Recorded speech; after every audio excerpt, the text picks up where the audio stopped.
Mengapa tahun baru Islam menjadi tonggak penting bagi politik Islam? Alhamdulillah, selamat tahun baru Islam 1 Muharram 1448 Hijriah bertepatan dengan 2026 Masehi. Apa yang dapat kita petik sebagai pelajaran dari peristiwa penting ini? Pertama, esensi dan spirit utama tahun baru Islam adalah hijrah Nabi Muhammad SAW dari Mekah ke Madinah pada tahun 622 Masehi. Penetapan momen hijrah sebagai penanda awal tahun baru Islam terjadi dalam musyawarah yang dilakukan Khalifah Umar bin Khattab dan para sahabat. Ada yang mengusulkan penanggalan dimulai dari tahun diutusnya Nabi SAW. Sebagian lagi mengusulkan agar penanggalan dibuat sesuai dengan kalender Romawi, yang mana mereka memulai hitungan penanggalan dari masa Raja Iskandar atau Alexander. Yang lain mengusulkan dimulai dari tahun hijrahnya Nabi Muhammad SAW ke kota Madinah. Usulan ini disampaikan oleh sahabat Ali bin Abi Thalib radhiyallahu anhum karamallahu wajh. Hati Khalifah Umar bin Khattab radhiyallahu an ternyata condong kepada usulan tentang hijrah ini dan menyatakan peristiwa hijrah menjadi pemisah antara yang benar dan yang batil. Jadikanlah ia sebagai patokan awal penanggalan tahun Hijriah atau tahun Islam. Kedua, meskipun sebelum hijrah Nabi Muhammad SAW sudah ada momen hijrah yang dilakukan oleh para sahabat, tetapi keberadaan hijrah Nabi memiliki makna yang penting dan strategis bagi keberadaan politik Islam.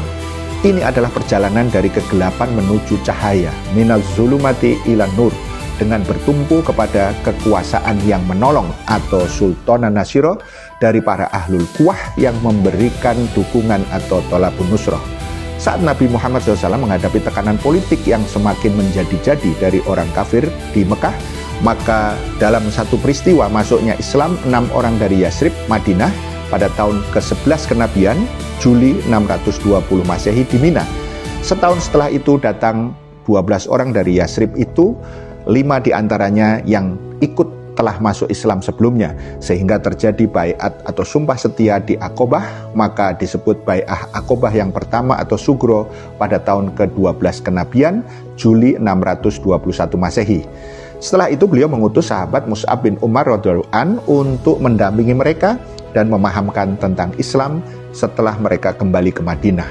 Setelah setahun, tepatnya pada musim haji ke-13 kenabian atau Juni 622 Masehi, kembali datang 75 orang, 2 diantaranya wanita, untuk memberikan bai'ah Aqobah yang kedua, yaitu bai'at Kubro. Mereka memohon kepada Nabi Muhammad SAW berkenan memimpin mereka di Madinah, dan terjadilah akad penyerahan kekuasaan dengan damai atas dasar Islam. Ketiga, dalam berbagai riwayat diantaranya melalui Imam Bukhari dan Imam Muslim, Imam Ahmad dan Al-Baihaqi, Jabir radhiyallahu anhu bertanya, "Wahai Rasulullah, kami berbaiat kepadamu dalam hal apa saja?" Rasulullah SAW kemudian menjawab, "Kalian berbaiat kepadaku untuk selalu mau mendengar dan taat dalam keadaan senang atau susah, selalu memberikan nafkah dalam keadaan susah atau senang, selalu memerintahkan yang ma'ruf dan mencegah dari yang munkar, selalu di jalan Allah, dan jangan terpengaruh dengan celaan orang-orang yang mencela. Jika aku sudah datang ke tempat kalian, agar kalian menolongku, melindungiku dari hal-hal yang kalian hindarkan lebih dari diri, istri, dan anak-anak kalian, dan kalian akan mendapatkan surga." Lafaz ini merupakan riwayat Imam Ahmad. Keempat, maka pada 26 Safar 1 Hijriah bertepatan dengan 9 September 622 Masehi, Nabi Muhammad SAW bersama Abu Bakar Siddiq radhiyallahu an mulai menempuh perjalanan hijrah dari Mekah ke Madinah. Hingga pada tanggal 12 Rabiul Awal 1 Hijriah atau bertepatan dengan 24 September 622 Masehi, beliau sampai ke Madinah. Beliau memimpin kaum muslimin, muhajirin dan ansor, dan penduduk Madinah lainnya, baik Nasrani dan Yahudi dan musyrik. Beliau membangun masyarakat Islam baru hingga menjadi negara adidaya yang disegani baik oleh Romawi dan Persia saat itu melalui 4 langkah strategis.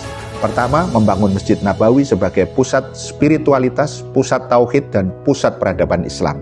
Yang kedua, mempersaudarakan kaum muslimin, muhajirin, dan ansor sebagai bentuk kohesi sosial atas dasar iman dan syariah.